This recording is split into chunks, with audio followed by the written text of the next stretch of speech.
Welcome back to the channel.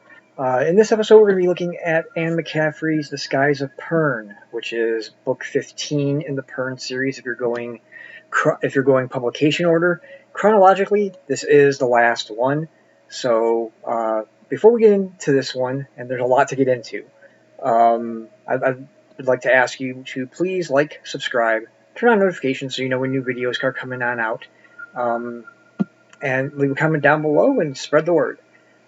So getting into this book, there's a lot going on besides just the skies of Pern. The Abominators are back. If you don't remember who those guys are, you can kind of go back a few books and see these are the ones that were totally against Avis and all the technological advances that he was bringing them from the ancients. And that's kind of how this book begins, is with the Abominators. And I'm sitting there thinking, this is not the way I want to end the series, with these guys. Do I? But they're here. It's just they're not a totally huge part of it. They're just there. It's sort of an understory compared to the rest of it. This book mainly, though, centers around Flussin, who is the son of Flar and Lessa. And up until this point, he really has sort of been kind of a carefree guy. So he's a wing leader, a bronze rider, but he ends up under Avis's tutelage getting into astronomy, and he is already at Honshu, which was a hold in the southern continent, which already has a telescope in it. Just it can't be used because it needs a monitor and some other gadgety things to get it to work, as the way they would probably put it. He ends up falling for a woman that he didn't think he would fall for, really. And I think in a sense that you probably don't think he'd fall for anyone, for that matter. But he does. And it's kind of a way, the way of getting through to her is the hard part. And that's what he's kind of, looking at, how can I do this? How can I have Ty, who's a green rider, especially when it comes time to mate, because her green, they're the only ones at Honshu. When the green mates, she freaks out because she's had bad experiences in the past. And Flussin is like trying to get her to choose him. Choose me. I choose you, you choose me. And I will make it the experience that it's supposed to be. So, obviously, Galant, who is Flussin's dragon, is the only one there, so he's gonna fly her. And we see that the two dragons end up together. Flussin and Ty end up together.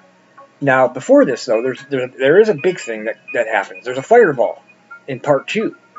Part 1 is the prologue is mainly the Abominators. Parts 1 and 2 deal more with the sky and the aftermath of it. So in the sky, they've seen at Turn's End what they call the ghosts. The ghosts of Turn's End. But the thing that appears is not a ghost. They all know that. And they don't know what it is, though.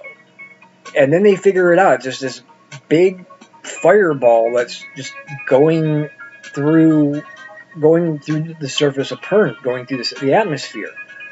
And they finally figure out what it is. It's a meteorite. And they're looking at all these monitors that Avis had set up, just try to figure out where is it going. And at first they're thinking it's going to miss us. It's going to go just over us and we're going to be okay. Everything's fine.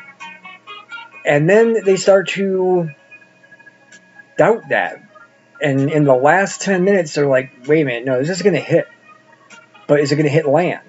They find that really, they predict it's not going to hit land, it's going to hit water. So they're thinking, okay, we dodge a bullet there. But there's one problem. When you have something like that hit the water, there's going to be a huge tsunami. The big waves. And that's what the Dragon Riders have to get basically ready for. They have to go in and evacuate the weirs that are at low level, the holds, the cot holds that are at low level, and get them to safety. And basically, they have to do this timing it, because that's the only way that they have enough time to do it before the tsunami is going to like be all across. So they're able to do this, and obviously the Abominators are using this to their advantage. If we didn't alter the orbit of the red star, this would have never happened. And people are thinking, well, the Dragon Riders are responsible for what falls out of the sky. Why couldn't they have stopped the fireball? And that becomes the other interesting part of this later, as we'll get into. But there's the cleanup, which is the aftermath. There's the cleanup of mainly the southern continent, though the north does get hit a little bit. Not as much. And the aftermath is we need to learn more what's in our skies. Not just the stars, but we need to be able to chart them first. That way we know when there's something coming, when there's something that's not supposed to be there. Or if there is stuff that we see that's there, that's not supposed to be there, how far away is it? So the Dragon Riders come up with an idea.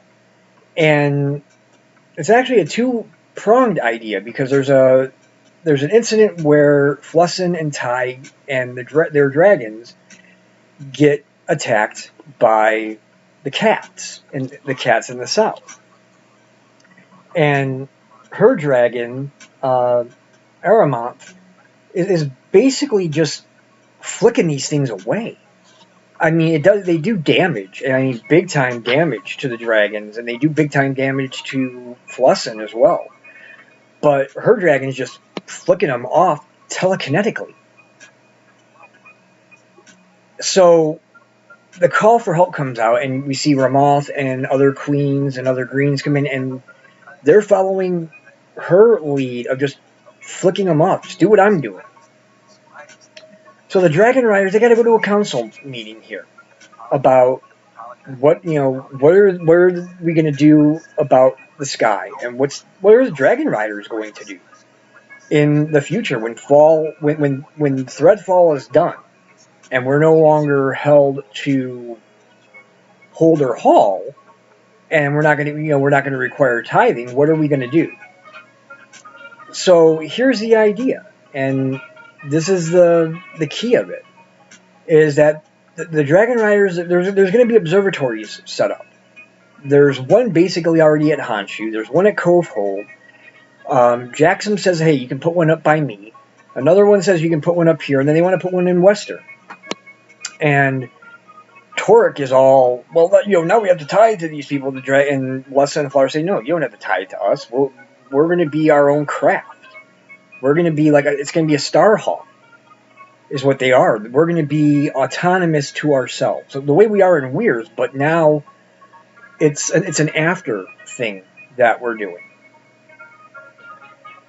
And then, this is the part that really gets them, is that once something they see is in the sky, they can then divert it. Now, they don't use the words telekinesis. They just say divert. We can divert the objects. We can divert these things. Shuts them all up, really. But Torek, as much as I wanted to like him in the beginning, and he seemed like a good guy when he first took over Southern, becomes really slimy. And he's the one that kind of is pushing the Abominators and saying, here, go at it. Go destroy whatever you can. I'll give you the cover. But we all know the Harper Hall has their people. And the way it ends is, I mean, it's all not finished, because Anne McCaffrey never did write the last book, the After the Fall book. She never got to that. So where this book basically ends up is that we have Threadfall that's still going, that's going to be ending. Dragon Riders are going to now be Star Watchers in the future. The dragons are practicing telekinesis. Torek is still hovering in Southhold, though it's not going to be for long. You would think. And, everybody kind of knows now what he's up to. And Ty and Flussin are still healing, but they're doing okay. So that's where this book kind of ends. Is where this is, and this is our wrap up of Pern. So I'm going to do a video in itself to cover the whole review, the whole analysis, the whole review of the Pern series, because it's too much to do here now with this book. But I will say I did like the story. The Abominators kind of threw me a little bit, but I think the story overall, the Flussin Ty thing, I really liked that. And I think it was a good way to sort of wrap things up, even if it wasn't the way it was supposed to be wrapped up. But with that, I gave it 5 stars. I liked it. And as an ending to the series, which I'm kind of sad, because I liked the dragons. The dragons, I thought the dragons were the coolest characters of the book.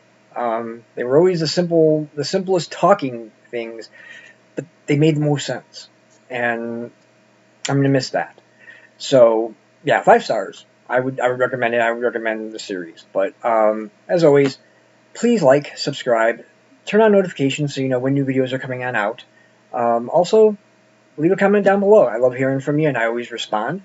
And spread the word. It helps me out, and I appreciate it, and I appreciate your support. So yeah, until next time, God bless, and keep YouTube literate.